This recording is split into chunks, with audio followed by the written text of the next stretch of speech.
It was a typical Friday night when five teenagers, high on adrenaline, decided to explore the old abandoned school on the edge of town.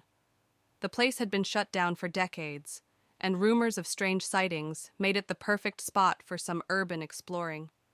Armed with flashlights and shaky nerves, they slipped through the rusted gates and entered the decrepit building.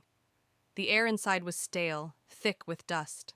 The peeling paint and cracked windows gave the place a haunted feeling.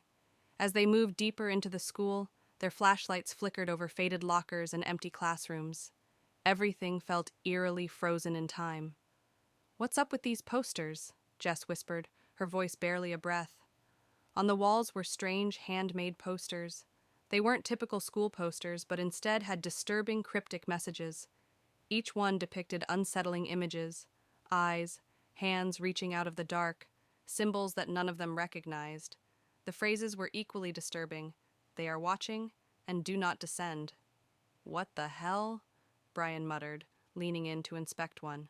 "This is messed up." They continued forward, trying to shake the unease, but the air grew colder. As they approached the stairwell to the basement, their footsteps faltered. A low hum seemed to emanate from below, almost like chanting. "Let's just check it out," Mike suggested, his voice trembling but filled with false bravado.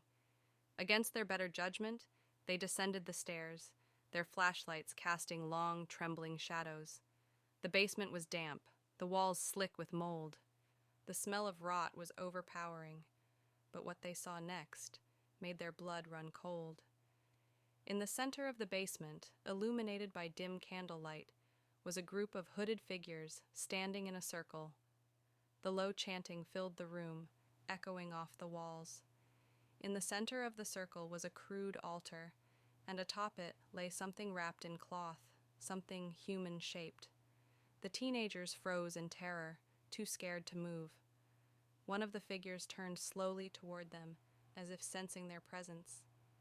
The hood fell back, revealing a gaunt face with hollow eyes that seemed to glow faintly in the candlelight. Without warning, the chanting stopped. Every figure turned in unison to face the group. "Run!" Jess screamed. They bolted back up the stairs, heart pounding, feet slipping on the wet steps. Behind them, they heard the shuffling of feet, faster now, the cultists giving chase. The oppressive air grew heavier as they sprinted through the halls, posters flashing in their peripheral vision. They burst out of the school, gasping for breath, but when they turned back, the building loomed silently. No one had followed. The strange humming had stopped. What was that?" Brian panted, his eyes wide with terror. None of them had an answer.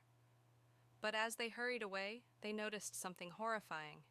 Their backs, their arms, each of them had dark handprints, smeared in dirt or blood, as though they had been touched by unseen hands in the dark. From that night on, the group never spoke of what they had witnessed, but none of them could shake the feeling that they were being watched wherever they went.